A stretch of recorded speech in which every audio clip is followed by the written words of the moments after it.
Onic Indonesia hold the 1-0 lead in this series. One more win and they have their ticket straight to the grand finals. But standing in the way, of course, we have Aurora Gaming PH. This is the response moment. This is where legacies are tested. Okay, let's go straight to the desk. Banik already started. Adham. Yep. As the first picks, Fanny, Yusin Shin, target bands, like two junglers. Yeah, They're two Banik, target bands. But Onic, they have another thing. Grok, removed, and the other one. Zushin, yes. Zushin is actually banned, two target bans from Aurora and two meta bans from Onic. This is going to be very interesting. Who are we going to see Kyrie play with? Is he gonna... Are they gonna keep Basha open? Because I can see Basha is still open actually. And Yuzong is banned right now.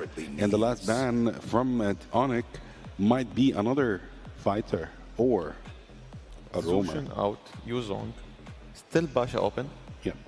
Still Onslaught open. You have Guinevere, Harith. There is a lot of things open, but until now, for the first phase of the bans, among the planes exists. Actually, I expected Eve as a ban because then Lancelot is open right now and Basha is open right now. Who is Aurora going to pick?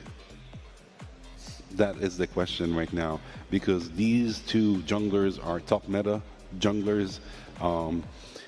They are stuck in a situation right now, Aurora, because they need to sacrifice one of the picks.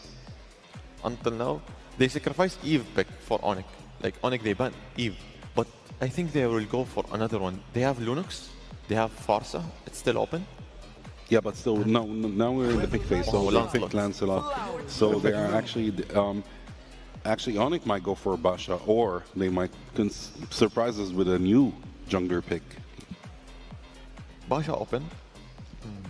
Still, see, if Basha open, I think Aurora, they have an answer. Because they let it open, and they are comfortable to play against him. Like if they pick it, we have a secret pick, we have a pocket pick. No one will predict it. We will see about that actually. So we're waiting for Skylar and Keyboard right now to go for their picks. Not necessarily going to pick a jungle right now. They might keep it for the third pick. And they went for Kimmy as a mid laner. And of course, Basha. They just went for Basha immediately. Didn't care about getting countered. They said, we're going to take it anyways. I know we'll do great with Basha. But on the other hand, we might see a Farsa and a Lapu Lapu in the second and third pick for Team Aurora. Or do they have another saying in that case? Picking Farsa and Lapu Lapu with Lancelot, it's recommended for Team Aurora. To win, but let's say,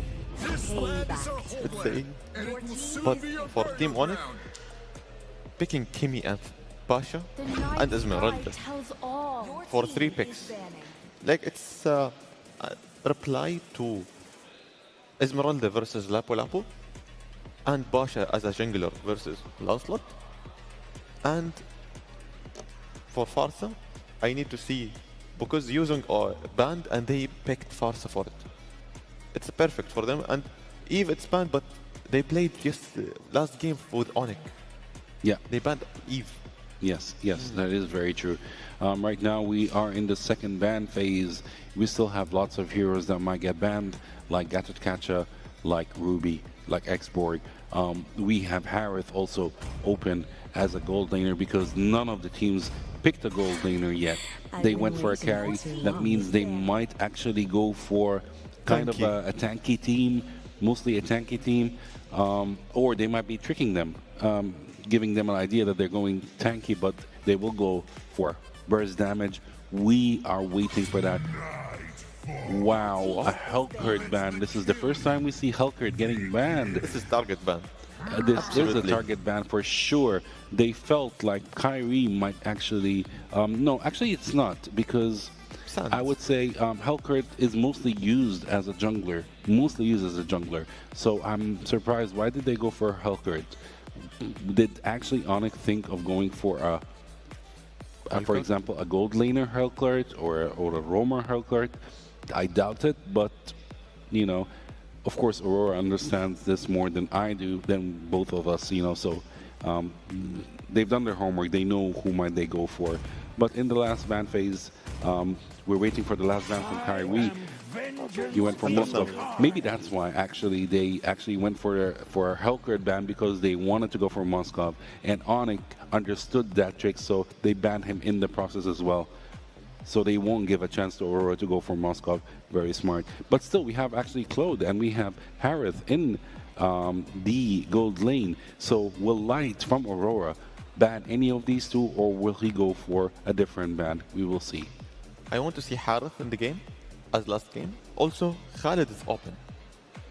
But as a Moskov, it's getting banned. Aurora have a less chance, but still, I want to see from Cloyd is it's banned, the last ban for the blue side. For the red side, I want to see Sans and Carry, because they bind Carry, and they will go for a tanky build, a tanky team, and Aurora, they will have the counter for this. They are ready to it. We might actually see a Terizla in that game. We might see a physical damage hero, because you know it won't make any sense for Onic to go for a Harith pick, because that's 4 magical damage, and that's a lot of magical damage for a single team. I don't think they're going to do that. They're going to go for a physical hero. Ranger is such a great pick, of course, for a gold laner. We are still waiting for a roamer. It might be. Who do you think might be a roamer? Chow? Did we go for the easy Chow? Yeah. Chow as a roamer in the tanky build. It's really good. Chow.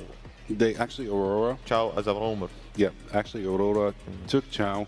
I thought Onic would go for them, but I think Aurora might actually go for Chow, or they might go for another gold Chow laner. and CC. Let's see. That is very Aurora? interesting, actually. That is very, very, very interesting. For Aurora until now, if they pick CC and Chow, that would be great. Yeah, that would be great. And hovering on Chow, still thinking, oh, okay. They went for a Now Chow. the completed of the puzzle. Yeah. And I like Lancelot and Chow, CC, Lapu Lapu, Farsa, as Kalia, Onic. Wow. See, What do you think oh wow. for Onic? Onic draft. Onic draft is very amazing. I mean, I would say mid to high damage output. For Aurora, they have more burst damage.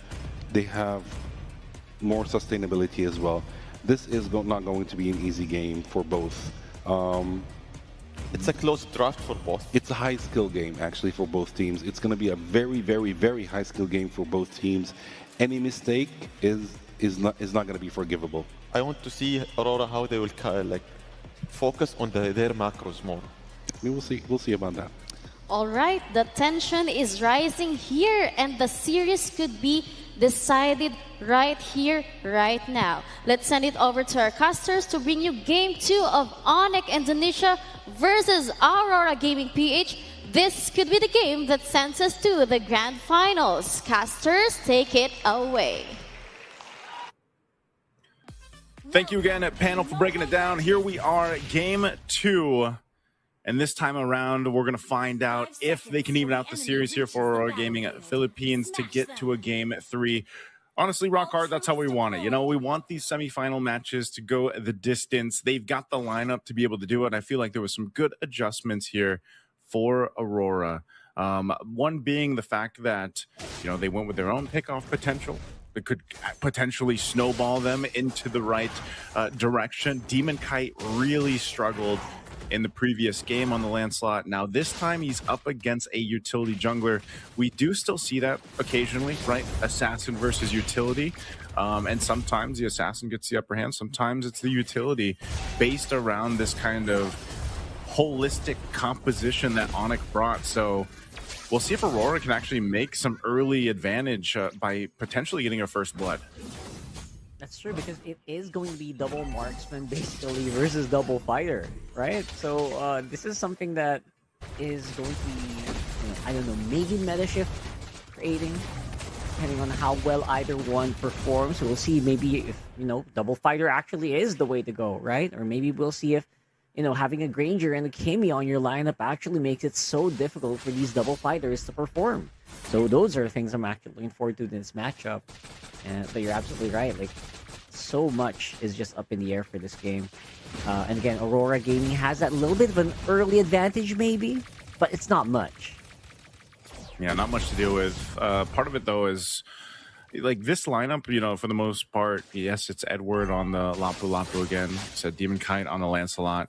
Even if they run it back for some of these heroes, it's more so just getting that upper hand. You have to give it up to Onic in the last game. They were just really good at the team fighting, really good at finding the right moments to avoid that setup potential, even from Edward on the Lapu Lapu. We always know that when the Lapu Lapu is secured for a team, not only does he do a lot of damage, he can tank up part of it, but the stuns with the Landshaker are so good, just like this. Yeah, great stuns. And there you go, Kyrie with the first turtle of the game. Edward and Light not to be able to help out Demon Kite as much. Look at the presence. Look at the domination of Onic in that one. Yeah, they're going to deal with that. I mean, that's one of the things they have to be careful for. Some of these initiations, especially in the early portion of the game, you got to kind of approach them in the right way. And even more so in the turtle pits, like those areas are crucial to be fighting in. Now, this map being potentially the last map, if Onic wins with it, expanding rivers, either way, when it comes down to these objectives, either team can choose to rotate really quickly. The fact that Dominkite is on a CC gold lane as well could change some of those later team fights, whereas Skylar essentially can do the same thing. It's only unfortunate for Skylar that he doesn't have the space that was provided with an Eve, like in game one, but because of the lineup, it's actually okay. You have a Kalea, you have the traction pulse from Sans, and that actually is enough to go ahead and keep him relatively safe. Plus, like I said, the flicker is always an option as well. I think maybe they're thinking, you know what, we don't need like an Eve real world if we're gonna -1 anyway, right? Like there's just gonna be 4 enemies on the map. So that's they're thinking maybe of the Kalea. But look at that, Lutpi again is gonna be the sore spot here that Aurora Gaming is gonna try to punch on. Or, but of course that isn't Esmeralda. Early game has great sustainability, and who has not that much sustainability, that's Dominkite, especially against 4 members of Onic. See, that's a tough thing. These lineups nearly mirror each other with the game plan. It's that pick-off centric lineup. Let's get a kill, utilizing either the Cho for Aurora or the Kalea here for Onic. And they get the upper hand because they made the play up top, almost getting this tier 1-2.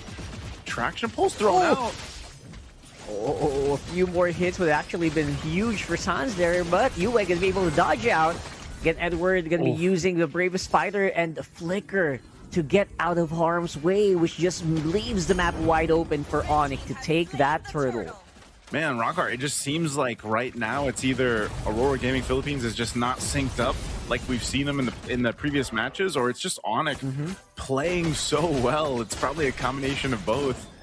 Onic seems to be just completely locked in on the game plan on what they want to do here. And again, if they're able to go ahead and put pressure where Aurora can't play around that plan of a pick-off, because the Tsunami Slam is going to go first. Oh man, there you go. That's Tsunami Slam once more.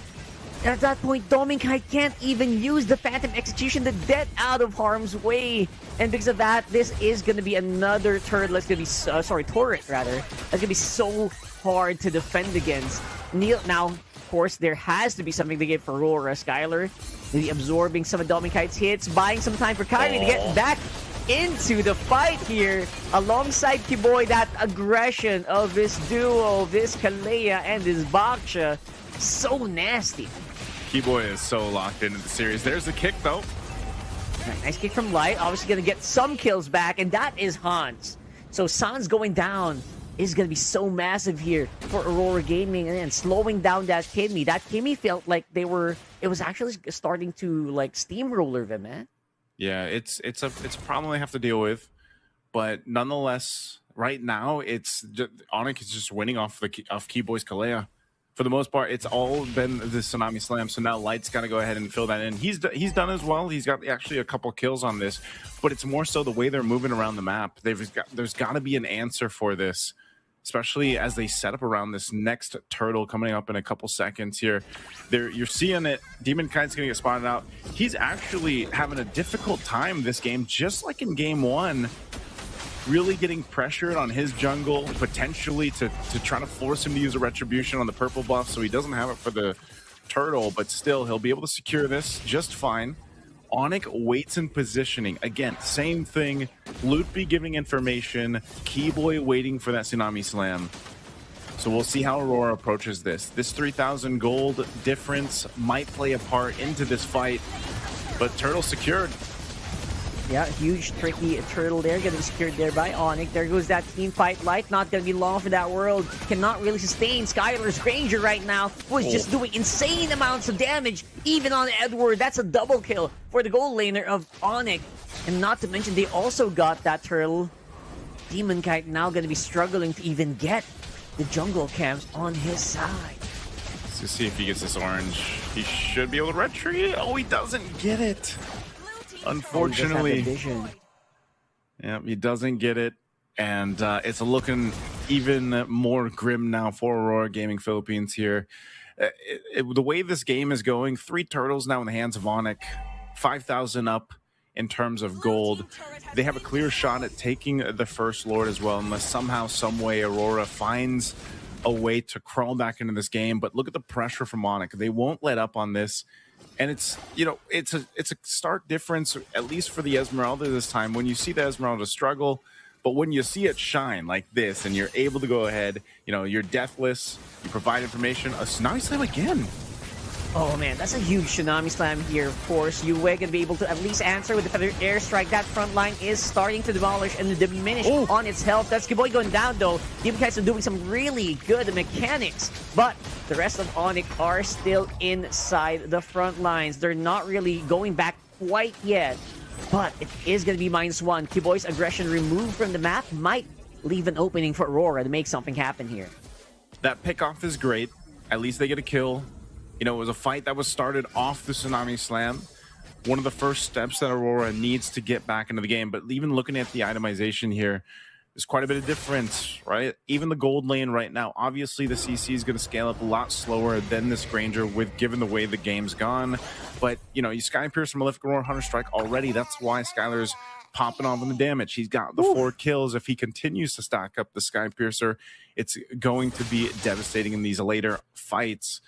And so for Aurora, as this Lord is up, they have to make a decision. Do we actually contest this? This is one of the difficult things, too, in that matchup of Assassin versus Utility, right? The Baksha, obviously tankier. You rely on the rest of your team to kind of, again, give you that information. You can always pull off a steal, though. That's one of the things about the Assassins, right? Especially the Lancelot. There's always potential for that. So even with Onyx lead, they'll respect it and just kind of take their time with this. There's no rush for them. But Aurora, they're the ones with a hard decision. Do we actually go for this? It's blitz down now. Yeah, that's a huge blitz. Obviously, Onic is just going to be so far ahead of the curve here. Lapu-Lapu up on front. Edward can't really sustain against that lineup. Now, normally, you would be able to at least get some HP back, but Onyx just stopping that from happening. Obviously, with their superiority in terms of items. So, right now, it's just Aurora getting pushed back over and over again. I mean, like, the only thing I was thinking about for Onic is at least both Kyrie and Demon Kite were level 12 while that Lord was happening. But now that's not going to be the case here. We got Lord walking up on top, and I expect Onic to wait for this fully 100%, wait for it before they fight.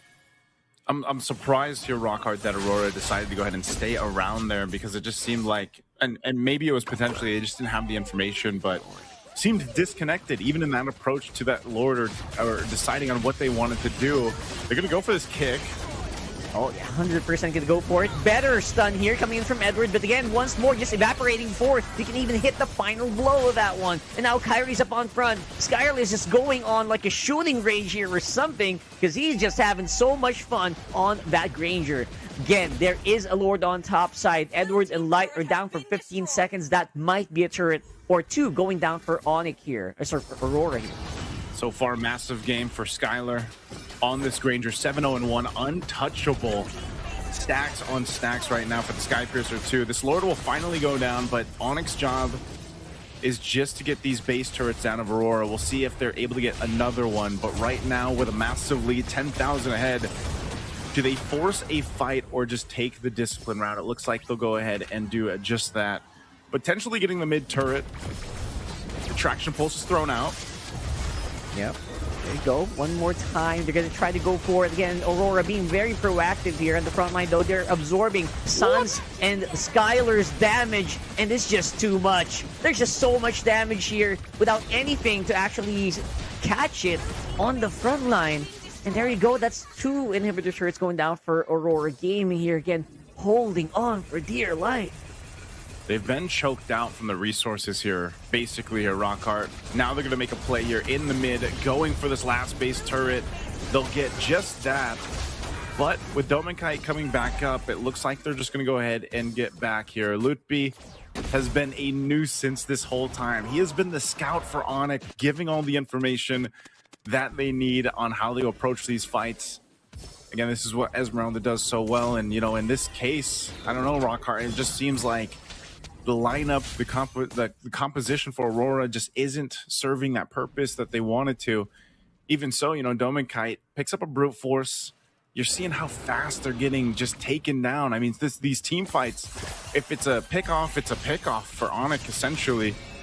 At one point, or at what point does Aurora Gaming get back into a fighting form? They're going to have to forfeit this Lord over to Onic and then just get ready for this defense. Now, the only shining hope in this lineup that they have right now is the defense capability, because you've got a Farsa. But as soon as you use that Feather Airstrike to kind of deal with some of that push, and of course the Lancelot to an extent, then other than that, you don't have that much else, right? You've kind of got to utilize the kits, and that's for Edward and to an extent Light and Dominkite to clear out these waves and manage them. But it's so difficult once the Feathered Airstrike is gone. So this is so crucial for UA to really get the most value out of this, and that's why they're trying to manage these waves. The Lord is making its way in the base, and attraction pulse thrown out. Yeah, throwing it out there, and there's just not much the front line here. Gonna go in for the back line. Light is hunting down Skylar, but with that Purify will not be able to actually make a mark. Just a few more hits. That might be it. Onic are gonna be the ones on top here, and gonna be beating out Aurora Gaming PH 2-0. You can see Kyrie excited about that one. A let's go after they win it. Onic just looking so good here. I mean, this was probably some of the cleanest that we've seen them play, at least here for the Games of the Future. And it was just very one-sided. This one was completely their game, their control. Skylar unstoppable, man. Unkillable. Stacks on the Skypiercer. And it's just, you know, it's tough to see for Aurora Gaming Philippines. There was really not many opportunities for them to get back into that game, and that could have been a combination of the composition they had, but it just seemed like there was some disconnection there, you know, as a whole. So that's going to be it for them in the Games of Future, though. Aurora Gaming, we won't have an Aurora versus Aurora Grand Finals, but they still will have their third place decider match that we'll be having tomorrow before the Grand Finals. But as you see, Onic going over the sportsmanship. We're going to be throwing it over on stage to hear from Onic Esports from Indonesia. Once again, amazing match. That's it for us. Let's go ahead and throw it on stage. 2025 Abu Dhabi. One more time. Give it up to your winning team, Onic. Wow. You guys have put on. Come on, Kyrie. Come on. Kyrie is definitely a fan favorite. Everybody loves you over here in Abu Dhabi.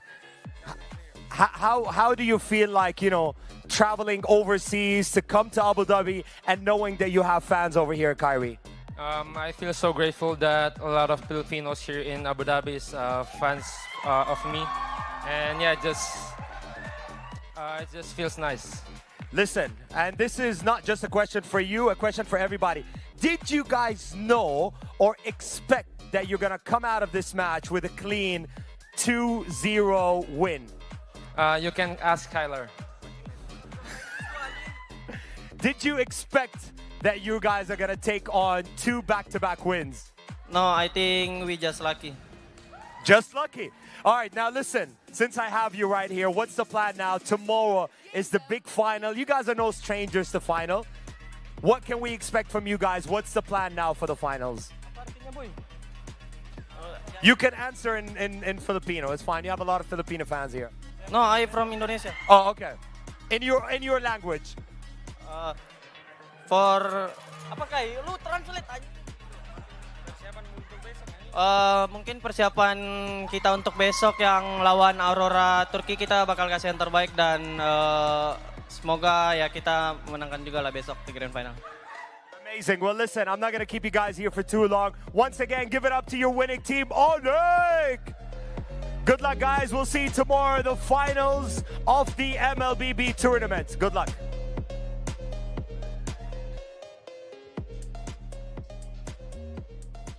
Very bad because now Philippines is out, you know. But Kyrie is still there. Yeah, my heart is still there. Yeah, Kyrie is still there, so yeah, that's good. Yeah, looking at the numbers right now, it's obvious that Onic dominated that game. They did it very clean. Clearly, you know, 13,000 difference of gold, 9 towers destroyed to 0, 2-0, 3-0 in Turtles and Lords. Total dominance from Onic. Did not expect that. We were hoping for this, but we did not expect it to be this fast. The game ended actually in 13 minutes and 49 seconds. We expected at least like a minimum 20 seconds, you know, versus Aurora, but it ended so fast. That's right. I was expecting for Aurora to respond. Yeah. To be honest, from the statistics, it's one-sided because the goal difference, the turrets, the objectives for the Turtle and Lord, like all of the objectives in Onic side and Onic hand. So they know how to control the map. They took the early advantage, the early momentum, and they know how to do the synergetic clean sweep. So for the team Onic, they are well organized during the team fights, how to structure the team fights, and sometimes how to initiate and disengage the team fights. Like they are avoiding the unnecessary fights, and they are not scared for the forcing the team fights. Yeah, it looks like that's wrong. On the paper, it looked like Skylar will be the MVP. Yeah, actually, we thought it was going to be Skylar with Granger, but it's actually Keyboy with Kalea, which is actually, you know, understandable as well because, you know, he had 0 kills, 1 deaths, and only and 12 assists. And of course, Kalea played a huge part protecting Skylar with